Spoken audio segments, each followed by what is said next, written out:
Hi, this is Thomas with Believe in the Run. This is Megan with Believe in the Run. And we are bringing you the best shoes of 2023 that we've tested so far. We're gonna have Robbie in here, we're gonna have Megan in here, we're gonna switch it up. We're gonna go into some of the daily trainers that we love a lot, but stay tuned because at the end we're gonna talk about our favorite race day shoes so far this year. So you're gonna wanna stick around. And we'll just kind of tell you what we're liking from the brands so far in 2023.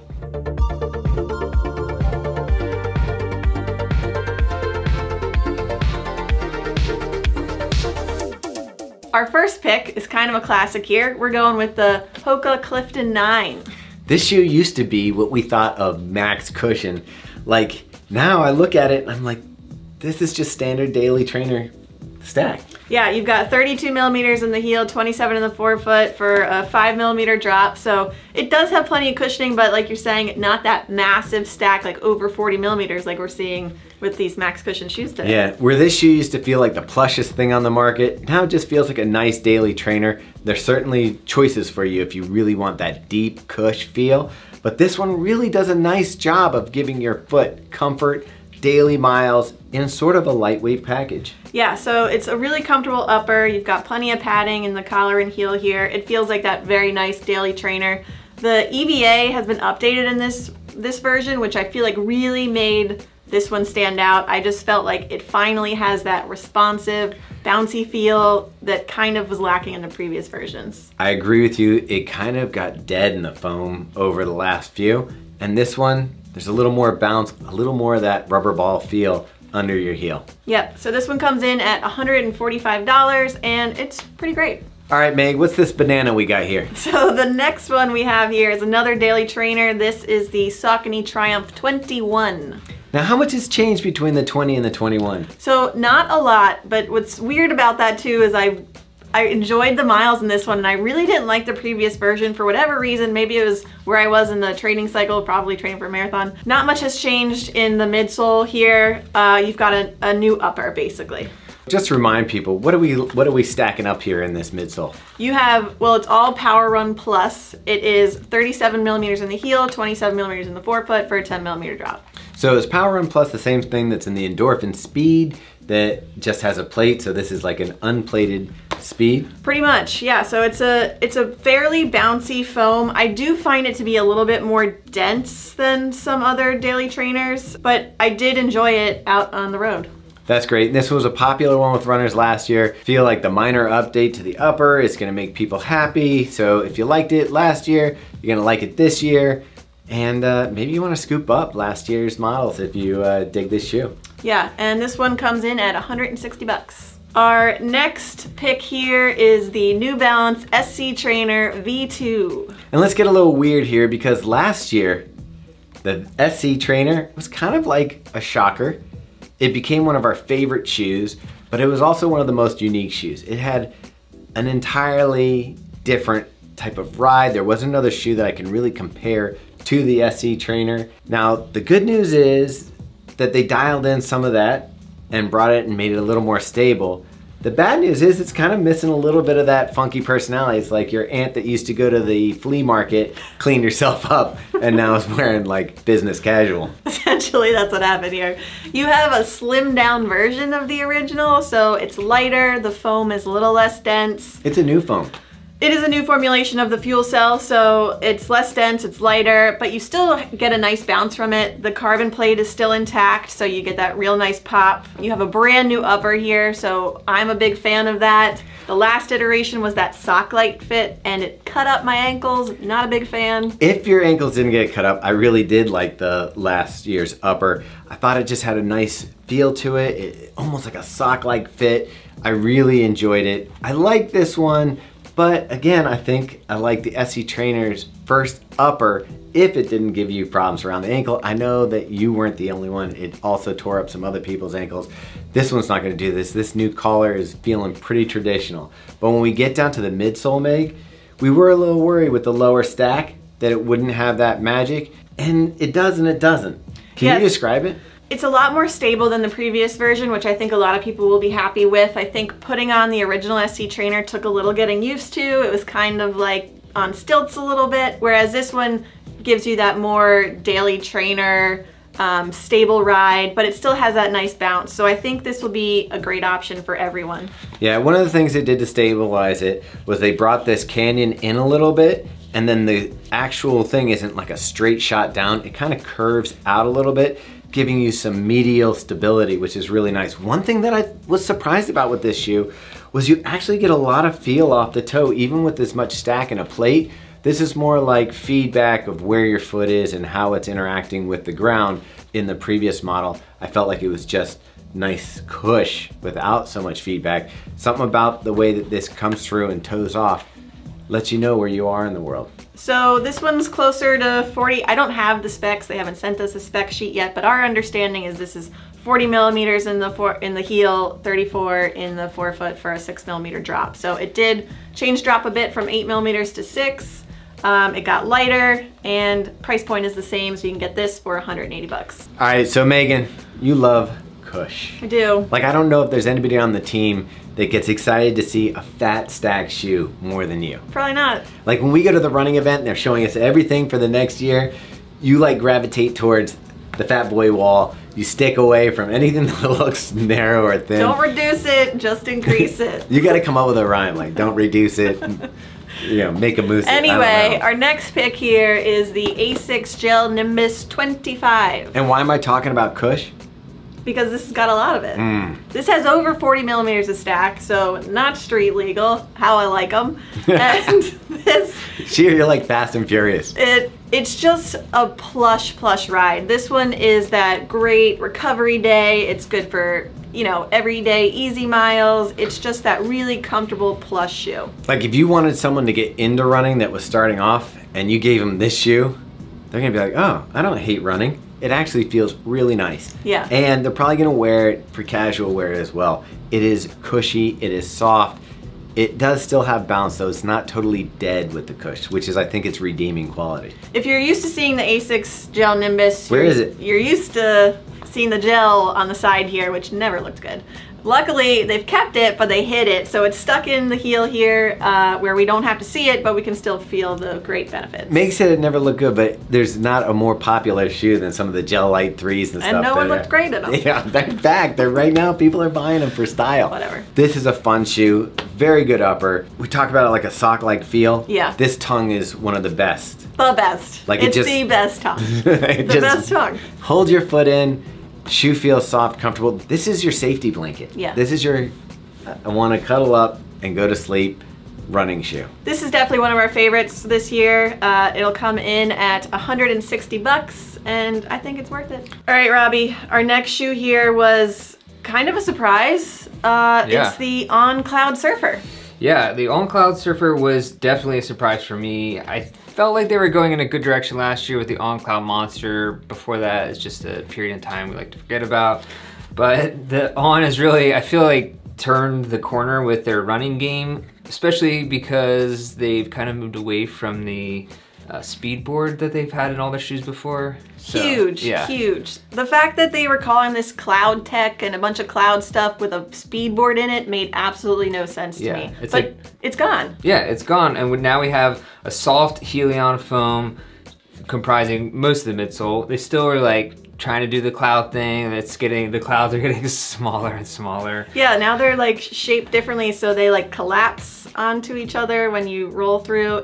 I mean, it's cool, I guess. Yeah, and I was surprised with this shoe. This actually kind of become one of my favorite shoes. I was trying to get a lot more miles, and I think I have like 50 miles on the shoe so far, but what I like about this shoe is that it does have a nice amount of cushion, rebound, but you also get the ground feel with it. Not in a bad way, not in a harsh way, just kind of, you feel the ground and it comes back. That was probably my only negative, is I never want to feel the ground. I like so it. You do get a little bit of that in the forefoot, but this upper too is really just comfortable. It's got that like plush feeling on step in. You've got a very padded tongue and collar. It's just a really comfortable, you know, nice daily trainer. Yeah, and it looks good. Yeah, and it comes in at that price point that we've been seeing across the board at 160. Yep. Robbie, there's a shoe company that a lot of people don't know about. It's not quite hit that like tipping point yet. But you've run in a shoe that you really like. Yeah, let's talk about Topo Athletic, founded by Tony Post, which... toe. I always like Toe. throwing that little tidbit in there because I don't know. think a lot of people know. Do you remember his first shoe had like a split toe? I don't remember that actually. It started with like one of those ninja style shoes, and then they were like, you know, people have to buy socks for that, and Yeah. moved away from it pretty quick. And they kind of have the wide toe box thing going. You want some extra space. It's a little more slimmed down in this shoe. And I think this is one of the first Topo Athletic road shoes that's really like kind of piqued my interest. Yeah, so what we got in this is a super lightweight tempo race day lightweight daily trainer shoe with a full Pebax midsole, and it's a lower stack of it, so it's only like 28, 23. What it provides is that really peppy, nice feel where you're just like, get that energy return, but it's fast as hell. In a really lightweight package, like I said, 6.9 ounces for men's size 9. I can't think, because when you said Pepe, I keep thinking Pepe Le Pew. With the smell in here. And a nice grip here on the forefoot and in the heel, the rubber there. And all together, this is just a really nice lightweight trainer. And it's only 150 bucks. So like at that price point, Pebax for 150 bucks? You really- I don't think there's another shoe you can find Pebax it's hard for to beat it. that So price. anyways, well done Topo Athletic. All right, Robbie, you have a soft spot for this next shoe. I do, because it has a soft spot in the shoe. We're talking about the Skechers Go Run Ride 11. This is a shoe that just came out. I've been running in it for all my runs this week. I didn't believe Robbie when he told me, oh, you gotta do it. So I threw it on, and I have to admit, as long as I didn't look down, I really like this shoe. Yeah, I mean, look, it's Skechers. You just gotta accept your lot in life when you're wearing them and just go with it. And I gotta say, first off, this shoe is a little bit better looking than some of the other Skechers shoes. It's a sliding scale. This shoe's been around for a while, so this is the 11th version of the shoe. It's the 11th version, but I feel like this morphed into a different shoe now. Yeah, so it feels a lot like the Max Road 5, which was more of a Max cushion shoe. Also one of Robbie's favorite shoes. True. But this now has a 38 millimeter stack in the heel, 32 in the forefoot. So it's a fairly Max cushion shoe now. Got a lot of rubber on the outsole. The secret sauce, though. Yeah. What's the okay, secret yeah, sauce, Robbie? Yeah. Nitrogen infused midsole with a Hyperburst. Hyperburst has always been pretty good. We now have a dense rim around the edges and on the bottom with a core that's softer. The durometer I think is like 10 degrees softer. So you get that nice cushion ride with a great energy return. We also have an H plate in there to add a little snappiness to the toe. And it has some arch support, and it also has this really nice, comfortable plush upper, which Skechers has really not been able to do before. Their uppers, I feel like a lot of times are garbage. This is probably the nicest one I've tested in a Skechers shoe. It still doesn't feel like premium quality, but what I like is the shaping. Skechers has sometimes had trouble sculpting along the arch and giving you that sleeker look of a running shoe. It looked more like a bag over your foot. Yeah. And this one does sculpt a little better. And here's the thing, this is a $125 shoe. I'm really struggling to think of any shoe At that price point that's better. I feel like this is in the same league as a lot of $160 shoes out there that we've covered in this review. I can't argue with Robbie on that. Yeah, and especially like with this amount of rubber on here. Goodyear rubber. You're gonna get a ton of miles out of this shoe. Yeah. So. All right, anyways. Robbie, let's move on. All right. All right, Meg, do you have some big cat energy? I'm working on it. All right, so the next shoe up on the list is the Puma Nitro DV8. I can't even say it all, the numbers and names. What is it? Hold on. DV8 Nitro 2? Puma DV8 Nitro 2. Puma DV8 Nitro 2. And this one, the first version, was really exciting because it was the first shoe we got back when Puma was launching the shoes again. And there was a little bit of an issue with it though. The heel counter really rubbed people wrong. Yeah, so they fixed that issue. You've got a really nice, comfortable collar here. Overall, this is just a comfortable shoe. I think on step-in, you'll notice immediately it's just a cushy, plush, comfortable shoe. And this is another one that has a plate that's the Daily Trainer with a plate. So it's got a carbon plate in there. Meg, what else kind of foam does it have? So there's two kinds of foam. There's the Nitro and then there's the Nitro Elite, which sits right under the foot here. That Nitro Elite gives you the squish. Yep. That's a nice feeling. So we talked about a couple shoes with plates in there. This one lines up really well against all of them. It really comes down to fine tuning now what you want out of a ride. This one has a softer ride. It's a little bit, it feels a little heavier than some of the other ones that we've talked about, but you get that really nice cushion. I just feel like this shoe is, again, one of those shoes, the reason why it's on this list right here, it can handle so much for you. It can do a lot of jobs. Yeah, and we've talked about the Puma Grip before, but it's our favorite. And I just feel like with all this rubber coverage, you're gonna get tons of miles out of this one. Yeah, and it's a good value because it comes in pretty much the same price as all the other Daily Trainers. $160. 9.8 ounces for a size 10.5.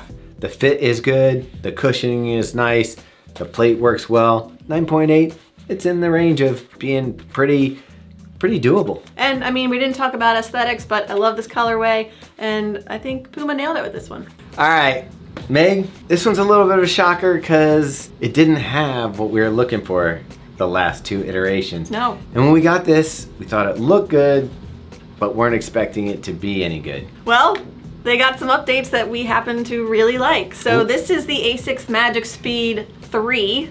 More of a tempo shoe versus a daily trainer. I think you could probably even use this for race day. It has a full-length carbon fiber plate. It has the Flight Foam Blast Plus cushioning above and below You the did plate. so well with that. That's not easy. I know. I've been practicing. Just a really light upper, which is exactly the same material you'll find in their race day shoes. So what's on the Metaspeed Sky and the Metaspeed Edge. Yeah, this finally fits the intention of the shoe, which was to give you kind of an alternative to buying that premium race day shoe. Now, the foam isn't as tech expensive as, say, like what's in the Metaspeed Sky Plus. It's not a nylon-based foam, it's just an EVA-based foam. They really did a nice job with it, and having 2 layers of the softer Blast Plus makes this shoe completely different than even the version right before this where it had a top layer of Flight Foam Blast Plus. So this one comes in, I felt like it looks like it's not gonna have enough stack to make someone like you happy, but I felt when I was running it, I was like, wow, this feels really good. You can feel the plate, you can feel kind of some snappiness off of it. Even though it's an up-tempo shoe, I think some experienced runners would choose this for like a daily trainer or a shoe that can do pretty much everything. This upper that you were talking about, it is like having a screen door on your foot. The wind just goes right through to the toes. If you want an airy, lightweight, hydrophobic upper, this one's gonna do it. You know, we were just talking about price point for the daily trainers, which is right around $160. This also comes in at $160, but you get that carbon plate, and I think this is one of the more versatile shoes. So like you were saying, I think someone could probably use this for some daily training if you like that lighter, faster feeling shoe, and then also take it to race day. It's race day, 13.1 miles. This or the Metaspeed Sky Plus. I think I'm going with this. All right, that's a wrap on the Magic 3. Robbie, you wanna go fast. Yeah, I'd love to go But fast. maybe you don't need all the artillery and maybe you want it at a lower price. Yeah, so if you're looking for something that's basically a race day shoe, especially for shorter distances, I don't know, to me the perfect tempo shoe, speed day shoe, workout shoe, Adidas Takumi Sen 9. I mean, we raved about the 8 before. It's pretty much almost the same shoe. This is one of my favorite shoes just Period. in general. It is fun to run in. It's light. The foam on it is bouncy. It has all the characteristics of a fast day shoe. It's trimmed down a little bit so you even feel a little closer to the ground, a little more rocket-like. It's just a fun shoe. Yeah, and so this has the fiberglass energy rods, has the Lightstrike Pro midsole, extremely lightweight, again at what, like... Okay, for your size, this is less than 6 ounces. Yeah, so that's... 5.89 for a size 7.5. It just disappears. It's just ridiculous. Yeah, it disappears on the foot. Yeah, for my size, it's in the 7s. You can pick up the pace immediately, and it's just one of those things that goes from 0 to 60, and well, technically not that fast, because then you would be really fast, superhuman. Yeah, but it has a 33mm stack here in the back, which traditionally would have been a lot. Like now, right. It seems a little bit lower to the ground, but it still has enough cushioning. Like, I think a runner that's efficient, that doesn't need a ton of cushioning underfoot, this could be all the way up to the marathon. I think I would still go for the Adios Pro 3. We wore that for the Boston Marathon. Loved it. freaking awesome shoe. It would be in this list if it was a 2023 shoe. But you can get this for, you know, 180 bucks. Use it for anything half marathon under for sure. Anyways, just a great shoe. Our next top pick. This is a flashy one. This is the Nike Vaporfly 3. I think this is one of my favorite shoes. Like, if we take off the Alpha Fly altogether, since you can't get that one, we don't know what the Alpha Fly 3 is gonna be like yet, but we know we don't like the Alpha Fly 2. If there was one race day shoe that you were gonna pick for yourself right now, Meg, and you were going for it, what's it gonna be? This would be it. This is the top pick. It is so light. My women's 7.5 is right around 5 ounces. It doesn't get any lighter than that. The upper is super minimal, but it also provides a little bit of structure than, I think more so than in the previous version. And then this ZoomX foam is just, it's bouncy, it's light, it's dreamy. Yeah, so you're wondering what are some of the updates from the previous version? You got a thinner layer of rubber, which actually gives you a little more feeling under the forefoot of that pop, and it feels like the foam just kind of gets a little more bounce and the plate interacts with it really well. So you get a more dynamic ride. It has a little more fire to it. Meg was talking about the upper. The upper is so open, breathable, and light, and the gaping around the collar that you've had in the previous model, it's pretty much gone. It fits well, rides really well. That magic feeling of the ZoomX popping off under your toe is back. This one's hard to beat. Yeah, this is definitely a top pick. I'm jumping in here. Let's get some of my thoughts on these shoes, Meg. Are you happy to have me here? Duh. Alright. Alright, so one of Robbie's top picks and my top picks is the Hoka Rocket X2. This is the first time we're seeing PIBA midsole from Hoka, and it's quite a treat. Yeah, it seemed like it was never gonna happen. Maybe just like they were cut off from the PIBA pipeline. But I love this shoe. I love the rocker geometry in it. I'm a big fan of the rocker. This has it going on. It has a carbon fiber plate. It has that nice stack of PIBA. It just makes for a nice bouncy ride that kind of just rolls through your stride from step to step. Yeah, I first got this when I was in San Luis Obispo and we ran along the beach, and I thought maybe that was the reason I enjoyed it so much, but came back to Baltimore and it turns out it's just as good here. Okay, I thought you meant you ran on the beach with it. Well, along the beach. Okay, like but it was on the paved. pavement. Okay. We could see the water and the sand, did not run on it. Okay, all right. Another thing I like about the shoe is the upper. I feel like it fits really well. It has a nice lockdown. Yeah, there's not much I don't like about this shoe. It's also surprisingly stable for a race day shoe. Very stable. And it's got a really nice wide platform, which is probably why it is so stable, but also very accommodating for wider foot. My foot was great. Even Jarrett shoved his flippers in here. Yeah, that's scary to think about, but all right, let's move on to the next shoe. All right, Thomas, another great race day shoe, one that we didn't see coming at all. No, because there's not a daily trainer in their platform right now that we're super excited about, but we're hoping that the technology in this shoe trickles down, sort of like you see in formula racing or in some of the other racing where they develop something and it kind of comes down to the Hondo cord that you're pulling out of your garage. All right, so it's the Mizuno Wave Rebellion Pro. Yeah, that's a lot. All right, this shoe is something else. I mean, just looking at it, you can see the geometry of it is It's really, a cheat code. Yeah, it is a cheat code for race day shoes. It has this freaking Grand Canyon right in the... Can you now roll? right in the middle there. Anyways, but it does have this, I guess it's PIBA based, like PIBA style foam. Yeah, you got two different layers. Yeah, it's Energy Light Pro on the top and then Energy Light on the bottom. Got a carbon infused plate in here. I mean, you kind of know the deal with race day shoes, what you're getting. What I liked about this shoe is once you got into a rhythm, it just kind of was like cruise control.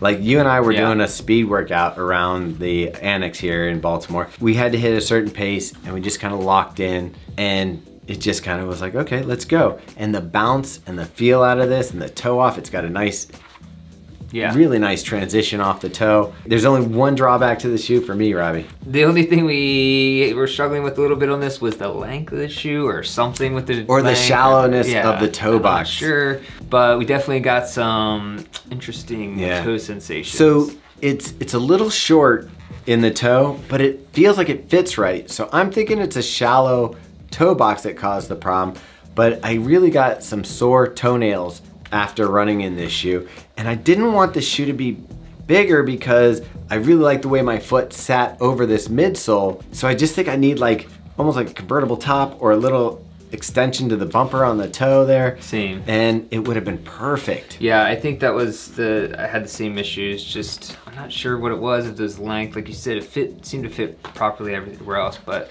I don't know. I think some people have had success going up half size, so maybe go for that. But yeah, I also was told that it was our early versions that had this issue, and that the production models in the plain colorways, people weren't seeing as much of an issue. So it might have just been a variance. Cool. Oh, that's it for this one. This one's grip is also amazing. Like, it just bites the ground. There you go. Let's move on. All right, this is a bonus one, because we're not always running. Yeah. But we're always in the culture. And we're infused in the culture. Yeah, we love the running culture.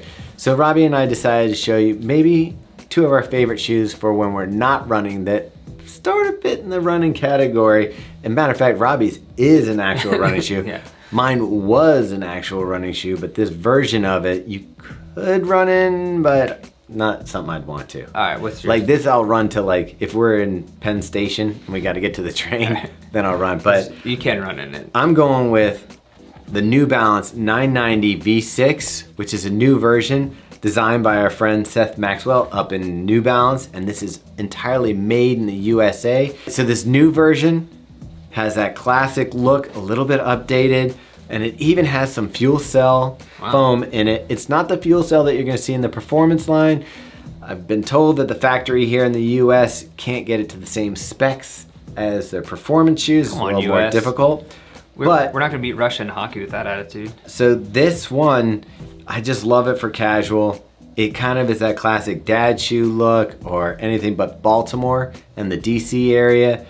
990 is where it's at. I don't care what version, you're gonna see it in the streets here. It's casual, it goes with everything, and it's comfortable. Yeah. What's your pick, Robbie? All right, my pick for casual running, running shoe that might be casual is the Diadora Atomo V7000.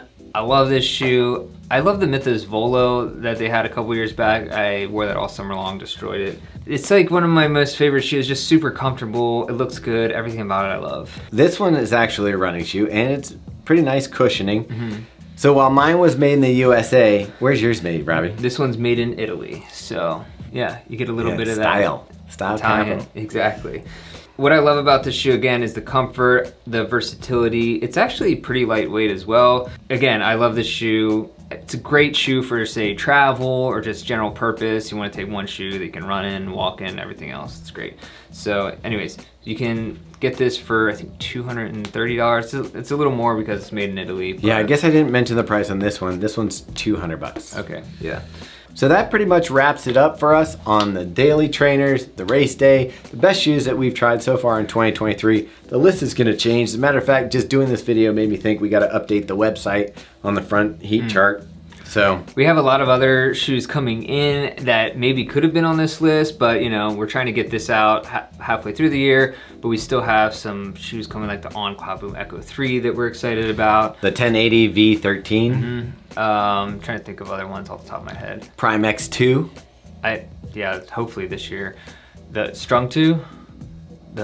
Is it Prime X Strung 2. Yeah. I mean, okay, and then the, I don't know, I'm just trying to think. I mean, there's a ton.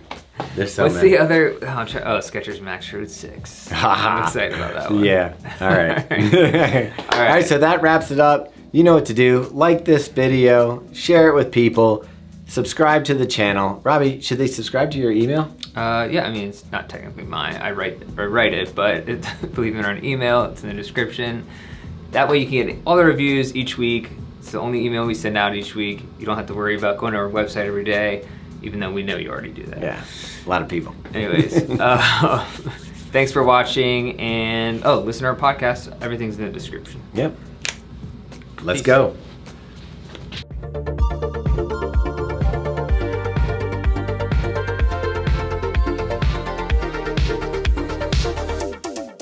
I meant Vaporfly. Okay, yeah. I don't know what I said. That's fair. Are we? Could you not be wow. making those noises when Thomas. we're recording?